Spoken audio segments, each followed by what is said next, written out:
Há várias formas para você analisar o escândalo do leite condensado, enfim, da compra de alimentos, dos dados que foram coletados do portal da transparência. Foi um órgão de mídia, Metrópolis, que foi lá e divulgou ontem, tornou público o gasto com alimentação, as compras realizadas no ano passado pelo governo federal. Foi no portal da transparência e pegou tudo que foi gasto acima de 1 milhão. Poderia ter pego acima de 100 mil, 50 mil, pegou acima de 1 milhão. Então isso foi divulgado e houve esse escândalo aí do leite condensado, mas não só, bombons a R$ 90, enfim, coisas desse tipo. Bom, eu vou tratar esse tema do ponto de vista da comunicação política. É o que eu vou fazer neste vídeo. Tá? Antes eu vou fazer um breve preâmbulo, né, para falar do ponto de vista jurídico. Né? Eu vou tratar do ponto de vista da comunicação política, do ponto de vista institucional, das instituições. Só que do ponto de vista jurídico eu queria fazer um breve preâmbulo. Muita gente que viu isso já considera que está tudo errado. Né? Do tipo, aquele ditado inquisitorial. Né? Um ditado inquisitorial, não tem a menor dúvida. Onde há fumaça, há fogo. Né? Onde há fumaça, pode haver outras coisas. Pode haver rescaldo de fogo, pode haver gelo seco, gera fumaça. Pode não ser exatamente uma fumaça, ter havido uma confusão. É um ditado inquisitorial. Tá? Aquele que você vê um pequeno indício e já considera quem quer que seja culpado. É fácil quando você é contra um governo. Quando você defende um governo, a minha postura ela tem que ser idêntica, né, como analista e como alguém que busca uma posição a mais neutra possível. Ela tem que ser idêntica. Qualquer que fosse o governo, divulgado dados desse tipo, você teria que ver a versão do governo. Né? O que o governo tem para dizer acerca de tais gastos. Né? E de todas as informações que vêm sendo divulgadas no portal. É a velha história, o mundo ocidental decidiu que a maneira civilizada de se comportar diante de acusações ou de suspeitas de irregularidade é judicializar isso, enfim, haver direito de defesa, então você tem esse contraditório, a acusação diz uma coisa, a defesa diz outra, e há um julgamento em torno disso. Então, com relação a isso, em relação a isso que eu sigo isto. Tá? Você tem todo o direito de não seguir isso, de já considerar condenado pelos fatos já divulgados. Né? A única coisa importante é que você tem de saber que essa postura é uma postura inquisitorial. Né? E eu não estou aqui utilizando nada pejorativo, eu estou dizendo, fazendo uma descrição dos fatos. Né? A postura inquisitorial ela é o contrário da presunção da inocência. Você presume a inocência até que se prove o contrário. Então, aquele que diz não haver inocência tem que provar, e ele tem que provar diante do contraditório, diante de evidências. Por isso que é preciso que o governo responda. Feito esse preâmbulo, vamos ver do ponto de vista da comunicação que está acontecendo. Foi divulgado isso, e o governo não respondeu. Quer dizer, é evidente que um órgão de mídia, Metrópolis, quando faz isso, consulta alguém do governo.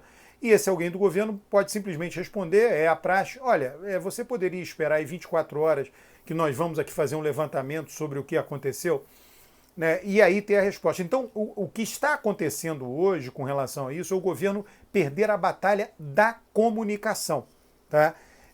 Já saíram várias informações em diversas mídias. Note que até agora as televisões não divulgaram. Por quê?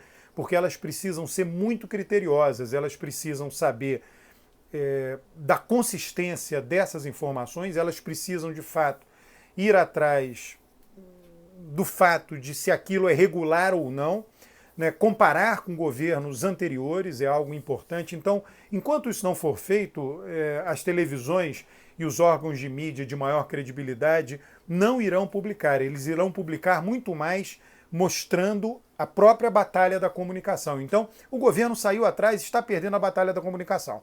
Né? Tudo que é divulgado acerca deste episódio vai contra o governo. Se você quiser saber, isso piora a avaliação do governo? Isso só não piora. Tá? Simplesmente é um escândalo. Agora, o que piora a avaliação do governo? Se as pessoas veem o seguinte, olha, esse governo está desperdiçando recursos, as pessoas podem achar tudo aquilo um desperdício, desde que o seguinte, a nossa vida não melhora, o governo não direciona recursos para melhorar a nossa vida, não direciona tempo e energia. Ainda estão lá comemorando, fazendo pudim com leite condensado, enfim, N coisas que a pessoa vai lá e racionaliza em torno daquilo. Então, o que está acontecendo agora serve de racionalização para depois que a pessoa passa a avaliar mal o governo. E a pessoa passa a avaliar mal o governo porque a vida dela piorou, algo que diz diretamente a respeito a ela. O leite condensado não diz. O leite condensado pode dizer se ela achar que algo que diz respeito diretamente a ela, por exemplo, não conseguir emprego, é resultado da falta de empenho do governo. Não conseguir vacina para se imunizar é resultado da falta de empenho do governo. E sendo assim, a pessoa vai dizer, viu, eles se empenham para fazer festa, por isso estão gastando tanto em alimentos, mas não se empenham para isso. Tá? Então, para que você entenda. E a última coisa que eu queria falar, né, do ponto de vista institucional. As pessoas criticam muito o Brasil. Né? Eu sempre chamo a atenção de se tratar do complexo de vira-latas, de um complexo de inferioridade. Né? Nós temos instituições muito sólidas. Quando a gente vê o que está acontecendo agora, que chegou no portal de transparência, primeiro, nós temos um portal de transparência, que as pessoas veem esses gastos. Depois, o portal de transparência é a ponta do iceberg. Debaixo d'água tem muito mais coisa. Tem o sistema eletrônico de informação do governo.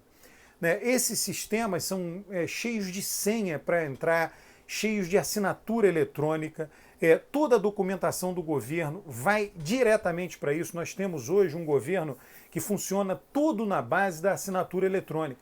Então o governo faz uma compra, foi emitida uma nota fiscal pela empresa que fornecedora, o governo pagou por meio de empenho, tudo aquilo fica registrado no sistema eletrônico de informação. Tá? A transparência nada mais é do que mostrar aquilo para a sociedade. A CGU exigiu isso. Isso foi feito em 2004. O portal da transparência começou em 2004 durante o primeiro governo Lula. Então aquilo nada mais é do que tornar público algo que todo governo já tinha acesso. Então passar a fazer com que todos os cidadãos tenham acesso. E aí vale a pena mencionar quem é que tem acesso a isso, para além dos cidadãos, que são todos os órgãos de controle, a Justiça, o TCU, o Tribunal de Contas da União. Então as pessoas ficam preocupadas, eu vejo, né, muita gente dizendo, o portal caiu, o portal caiu. Ora, o portal pode ter caído por muito acesso, ali por conta do que estava acontecendo, agora pode ter caído por alguém do governo resolveu derrubar. Ao derrubar o portal, ele não está impedindo nenhuma investigação. A investigação tem que se instaurar, inquérito, enfim, e o dado vai estar lá. Né? Ao derrubar, ele está impedindo o quê? Ele está dificultando, ele está tentando diminuir a sua derrota na guerra de comunicação. Tá? Basicamente, o que está fazendo é isso. E como é tudo feito por meio de assinatura eletrônica, é possível saber se alguém derrubou, é possível saber quem derrubou, enfim, tem mil coisas, né? Tudo fica em impressão digital, né? Impressão digital eletrônica. Né? Então, as pessoas devem ficar tranquilas com relação a isso. Né? E aí até como a democracia avança, ela avança não só por meio de críticas, mas também por meio do reconhecimento do que nós já obtivemos. Né? O nível de transparência do Brasil é muito grande, o nível de controle das informações é muito grande, né? Então tudo isso merece ser louvado. Eu só estou fazendo esse vídeo, nós só estamos sabendo dessa compra governamental à primeira vista, né? Algo fora de propósito, mas vamos ver se é realmente, mas nós só estamos sabendo disso graças a instituições sólidas que tem no Brasil. E que funcionam independentemente do governo da hora. Né? Elas podem funcionar mais facilmente, podem funcionar mais azeitadas, né? Aquela máquina pode funcionar melhor com mais óleo nas engrenagens, ou pode funcionar com o governo tentando colocar areia, mas ela não deixa de funcionar, de modo algum. Né? Então, se por acaso, né, o governo não explicar aquilo, porque pode ser explicável, não tudo, muita coisa, pode ter muita fraude, pode ter caixa 2, tem gente já falando, tem lá rachadinha. Olha, se houver ilegalidades, elas serão identificadas. O sistema já permite isto, em função da impossibilidade de que documentos sejam retirados de lá. E caso isso aconteça, é possível identificar quem o fez e demitir esse funcionário. Funcionários são demitidos com frequência do governo federal. Tá? Isso daí foi feito no passado, mudou de nome, né, da Controladoria Geral da União. Bom, eu peço que você curta o vídeo, comente o vídeo, traga mais gente para se inscrever para o canal. Como você sabe, talvez esse seja um dos poucos canais de análise política e não de tribalismo, né, aqui nas redes sociais, no YouTube. É um canal de análise política.